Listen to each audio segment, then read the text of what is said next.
रात के 9 बजे बज रहे थे। सास और नंद अमृता को देख रही थी और अमृता उनकी आंखों में देखकर डर से थर-थर कांप रही थी। उसकी सास चिल्लाकर बोली, तुम्हारी हिम्मत कैसे हुई मेरे ही घर में ऐसे कुछ करने की? 4 दिन भी नहीं हुए मेरे घर में आकर तुम्हें और खुद को मालकिन समझने लगी क्या? आने दो मेरे बेटे को, तुम्हारे हाथ पैर तोड़ने के लिए नहीं कहा तो मेरा नाम भी सुनैना नहीं। आज क्या हुआ क्या पता। सास जितनी निर्दयी थी उतना ही निर्दयी अपने बेटे को भी कर दिया था। हर एक नई दुल्हन अपने पति के घर जाने के लिए राह देखती है, पर अमृता, वह तो उसके पति की राह भी कभी नहीं देखती थी, क्योंकि वह अपने पति से बहुत डरती थी। मन ही मन में भगवान का जाप जप रही थी कि उसका पति आज घर पर आए ही नहीं। पर जब तक उसका पति घर पर ना आए तब तक उसे उसके सास खाना खाने नहीं देगी। इतनी निर्दयी उसकी सास ने रसोई घर को ताला लगा रखा था। ऐसा क्या हुआ था कि सुनैना अमृता को ऐसे प्रकार का दुख दे रही थी? और अमृता के पति मतलब अजय का ऐसा क्यों स्वभाव था कि नई दुल्हन होकर भी वह अपने पति की राह नहीं देखती थी? अमृता की शादी अजय से 5 महीने पहले हुई थी। अमृता को माँ बाप नहीं थे। 12वीं की पढ़ाई होते ही उसके चाचा चाची ने उसकी शादी करवा दी। अमृता की जिम्मेदारी से उसके चाचा चाची मुक्त हो गए। उसकी चाची ने उसकी शादी के बाद के त्योहार भी मनाए नहीं, उसे 4 दिन के लिए मायके में त्योहार मनाने के लिए बुलाया भी नहीं। उसकी शादी करके जिम्मेदारी से मुक्त हो गए बस। अमृता के ससुराल में उसकी सास सुनैना, पति अजय और नंदन मोनिका जिसकी शादी पक्की करके सगाई कर दी थी। छोटा सा परिवार था। सुखी और शांतिपूर्ण गृहस्थी के सपना लेकर अमृता इस घर में आई थी। पर सपना तो सपना ही होता है। हर समय सपना सच होना कम मुमकिन होता है। उसका भी सुखी गृहस्थी का सपना तो सपना ही रह गया। अमृता की उम्र 18 की पूर्ण हो गई थी और अजय 30 का था। दोनों के बीच में 12 साल का अंतर था। सास सुनैना ने अमृता के लिए 10 नियम बनाए थे। सुबह 4 बजे उठकर पूरे घर की साफ सफाई करना, बाद में नहाकर भगवान की पूजा करने के बाद में रसोई में जाना, हमेशा सर पर पल्लू रहना, सबसे पहले खाना ना खाना, मतलब सबके खाने के बाद ही अमृता खा सकती थी। ऐसे और भी कितने नियम कायदे सुनैना ने अमृता के लिए बनाए थे। अमृता को यह नियम पालन करने ही पड़ते थे। पर अभी उम्र ही क्या थी उसकी। उस वक्त उसके हाथ से अगर भूल हो भी जाती तो उसका पति या उसकी सास या फिर उसकी नंदन उसे सजा देते ही देते थे। उसे मारने की भी कोई कमी नहीं रखते थे। उससे 5 साल बड़ी नंद मोनिका उस पर हाथ उठाने के लिए आगे पीछे भी नहीं सोचती थी। शादी को 10-12 दिन हुए थे। हर रोज अजय 8 बजे तक आ जाता था। पर उस दिन 10 बजे बज गए थे तब भी अजय आया नहीं था। अमृता को बहुत जोर की भूख लगी थी। उसने खुद के लिए थाली बनाई और रसोई में खाने के लिए बैठी। अभी पहला ही निवाला मुंह में डाल रही थी कि तभी उसकी सास ने देख लिया। उस पर उसकी सास बहुत चिल्लाई, वो अमृता से सहन नहीं हुआ। तभी अमृता बोली, वह अभी तक नहीं आए, मुझे बहुत भूख लगी थी इसलिए खाने के लिए बैठी। सास कुछ बोलने वाली थी तभी मोनिका आगे आई और अमृता को चांटा मार दिया। तुम्हारी हिम्मत कैसे हुई मेरी माँ के सामने बोलने की? तुम्हारे घर में तुम्हें खाना नहीं मिलता था क्या? मेरा भाई तुम्हारा पति है, उसकी राह नहीं देख सकती क्या? अरे औरतें अपने पति के लिए क्या क्या नहीं करती है। उतने में सास बोली, रहने दे मोनिका, क्यों इसको संस्कार सिखा रही हो? माँ बाप तो रहे नहीं और चाचा चाची ने ऐसी लड़की हमारे पल्ले बांध दी। रहने दे, तू चल बाहर। मैं ही रसोई में ताला लगा देती हूँ और उसे रसोई से बाहर धकेल कर ताला लगा देती हूँ। अमृता आंखों में आंसू लेकर बस देखती ही रह गई। 11:30 बजे अजय घर आया। तभी सुनैना और मोनिका ने मिर्च मसाला लगाकर अमृता के खिलाफ अजय को भड़काया। वह तो माँ का भक्त।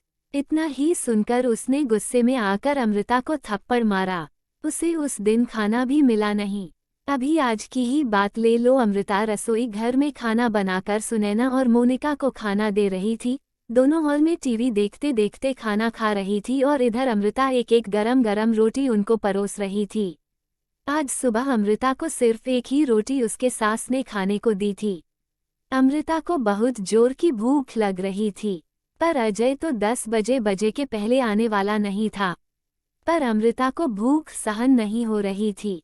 सास और मोनिका का खाना खाने के पहले रसोई घर को ताला लगाने से पहले अमृता ने जल्दी से रोटी अपने पल्लू में बांध कर रखी ली।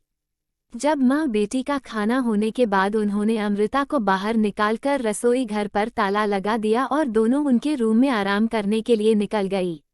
उसने पल्लू में बंधी हुई रोटी निकाली और रोटी वैसे ही बिना सब्जी के खाने लगी। रोटी खाते खाते उसके आंखों से आंसू बह रहे थे। उसका स्वाभिमान इस बात के लिए रजामंदी नहीं दे रहा था, लेकिन क्या करें, ये भी उसे समझ आ रहा था। ठीक उसी समय सुनैना कोई काम के लिए उधर आई और उसने अमृता को रोटी खाते हुए देख लिया। बस फिर क्या होगा, तमाशा चालू हो गया और उस वजह से अमृता भगवान से प्रार्थना कर रही थी कि अजय घर पर आए ही नहीं। क्या पता आज वो क्या करेगा। शादी के बाद इनके ही सामने खाना खाया था, तब भी थप्पड़ मारा था, पर आज तो रोटी चुराकर खा रही थी। थोड़ी देर बाद अजय घर पर आया तो अमृता का दिल जोर जोर से धड़कने लगा, डर के मारे पसीने से भीग गई। कुछ ही मिनटों बाद अचानक से अजय का जोर से आवाज आया, अमृता जल्दी बाहर आओ। अमृता डरकर थरथर कांपते हुए बाहर आई। देखा तो सास अभी भी शेर की तरह उसकी तरफ देखकर गुर्रा रही थी। मोनिका भी मन ही मन में मुस्कुराकर देख रही थी और अजय उसकी आंखें खून के जैसे गुस्से से लाल हो गई थी। जैसे ही अमृता अजय के सामने आई उसने उसके बालों को पकड़कर जोर से धकेल दिया। हाँ, अमृता बहुत जोर से चिल्लाई, तेरी इतनी हिम्मत हुई कि तू अपने ही घर में चोरी करती है। रुक, तुझे तो मैं अभी दिखाता हूँ। बोलते बोलते अजय ने अपने कमर का बेल्ट निकाला और अमृता को मारने लगा। अमृता जोर जोर से रोते हुए, दर्द से चिल्लाते हुए उसकी माफ़ी मांग रही थी, पर उसके पति को और घर में रहने वाले 2 औरतों को उसकी दया नहीं आई। अमृता को सहन नहीं हो रहा था, तभी उसने अजय को धक्का दिया और घर के बाहर भागने लगी। तभी अरे पकड़ो उसे, बाहर कहाँ चली, सुनैना अजय को बोली। तभी अजय बोला, जाने दो माँ, भाग भाग कर कहाँ जाएगी, कहाँ उसे पालने के लिए उसके मायके वाले हैं जो उसे संभाल लेंगे। आएगी वापस घूम के यहीं पर, जाने दो उसे। पहले मुझे खाना परोसो, मुझे बहुत भूख लगी है। अजय का बोलना सुनकर सुनैना ने अजय को खाना दिया और आज भी सभी खाने के लिए बैठे, पर अमृता की याद किसी को भी नहीं आई। बाद में थोड़ी देर बाद अमृता घर में आई। उसे देखकर तीनों राक्षस जैसे हंसते हंसते उसके सामने खड़े हुए। आ गई क्या वापस महारानी? क्या हुआ, मायके वालों ने घर में नहीं लिया? सुनैना ने उसे टोंट मारा। तभी अजय उसे बोला, जब तक तुम मेरे पैरों पर अपनी नाक नहीं रगड़ती तब तक मैं तुम्हें घर के अंदर आने नहीं दूंगा। मुझे धक्का देकर चली गई थी ना? हाँ भैया, इतनी जल्दी से माफ मत करना। अब अगर इसे माफ किया ना तो कल ये सिर पर चढ़कर नाचने लगेगी। ऐसी लड़की का क्या भरोसा? अरे भरोसा तो अभी हमें तो तुम पर भी नहीं रहा। जो अपनी भाभी का सम्मान नहीं कर सकती, वह लड़की हमारे घर का क्या मान बढ़ाएगी? अचानक अमृता की पीठ के पीछे से मोनिका के होने वाले ससुर की आवाज आई और वह अंदर आए। उन्हें देखते ही तीनों के चेहरे का रंग ही उड़ गया। अरे समधी जी, आप कब आए? सुनैना साड़ी ठीक करके माथे पर पल्लू लेकर बोलने लगी। उसी वक्त आया जिस वक्त आपकी बहू रास्ते से डरकर इधर से उधर भाग रही थी। अच्छा हुआ अभी से ही तुम्हारा असली चेहरा हमें दिख गया। मैं आया नहीं तो हमारे घर की बर्बादी हो गई होती, अगर ऐसी बहू हमारे घर आई होती तो। मोनिका के होने वाले ससुर उसकी तरफ हाथ दिखाकर बोले, नहीं नहीं, आपको कोई गलतफहमी हो गई है पापा। आप अंदर तो आइए, मैं आपको सब समझाती हूँ। मोनिका ऐसे बोली तो उसके ससुर बोले, कौन से पापा? किसके पापा? माफ करो, हमें अब आपके साथ कोई भी रिश्ता नहीं करना और जो आपको समझाना है ना वो बाहर खड़े पुलिस को बताना। अचानक पीठ के पीछे से पुलिस अंदर आई। पुलिस को देखकर उन तीनों की बोलती ही बंद हो गई। क्या बोले कुछ समझ नहीं आ रहा था। तभी सुनैना नर्म आवाज से अमृता को बोली, अरे बहू, छोटी बात पर कोई पुलिस को बुलाता है क्या? छोटी सी गलतफहमी हो गई है ना? और ऐसी छोटी बड़ी परीक्षा हर एक औरत को शादी के बाद देनी ही पड़ती है। और ये तो तुम्हारा ससुराल है ना? ससुराल वालों का मान रखना तो तुम्हारा कर्तव्य है बेटा। माफ कीजिए सासू जी, मुझे ऐसी परीक्षा देने का कोई शौक नहीं है। मैंने शादी थप्पड़ खाने के लिए नहीं की थी। और यह ऐसा कैसा ससुराल जहां मुझे रोटी भी चुराकर खानी पड़ती थी। आपने मुझे कमजोर समझा था क्या?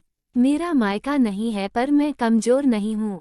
अभी यही संस्कार अपने बच्चों को जेल में देना। अंत में पुलिस ने उन तीनों को पकड़कर जेल के अंदर डाला।